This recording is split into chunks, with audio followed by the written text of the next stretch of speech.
রোজার 2 মাস আগে থাকতে তিনি রোজার জন্য দোয়া করছেন, বুঝাইছেন রমজানের কদর। শাবান মাসে তিনি লম্বা রোজা রাখতেন, নফল রোজা, রমজানের সম্মানার্থে। এর দ্বারা তিনি বুঝাইছেন রমজানের কদর।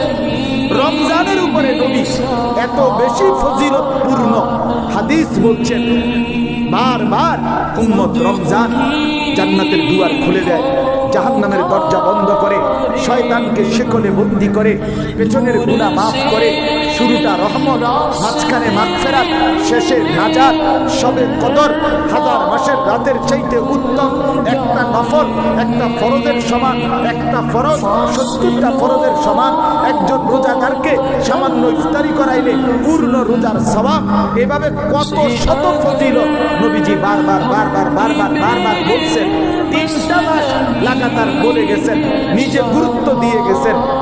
এই 3 মাস পরে রমজানের লাস্টে গিয়া শেষ মুহূর্তে হযরত জিবরাইল আলাইহিস সালাম নবীজির কাছে আইসা বলছে, ইয়া রাসূলুল্লাহ, মাহে রমজানের মতো এত বড় গুরুত্বপূর্ণ মাস পেয়েও আপনার যে উম্মত রমজানকে কদর করে নাই, গুনাহ মাফ করায় নাই, নাফরমানি ছাড়ে নাই, জান্নাতের চেষ্টা করে নাই, তার উপরে আল্লাহর লানত, আমি জিবরাইল সহ সমস্ত ফেরেশতার লানত।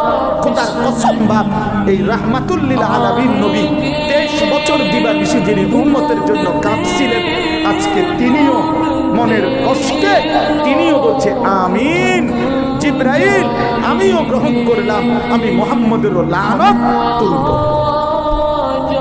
নবী যেন বললেন, উম্মত আমিও তো তোরে কি পরিমাণ বলছি রমজানের কদর করতে, তুই কোনো বার্তা দিলি না। যা, তোর উপরে খোদার গজব, তোর উপরে ফেরেশতার গজব, তোর উপরে আমি রাসূলের গজব। এজন্য দয়া করে নবীর অভিশাপের পাত্র হয়েন না, আল্লাহর অভিশাপের পাত্র হয়েন না, ফেরেশতাদের অভিশাপের পাত্র। মা বোনদেরকে বলেন, আমার আওয়াজও যদি কোনো বোন শুনে থাকেন, মা বোন আপনাদের এক ভাই, অনুরোধ করলাম আমি খোদার 11টা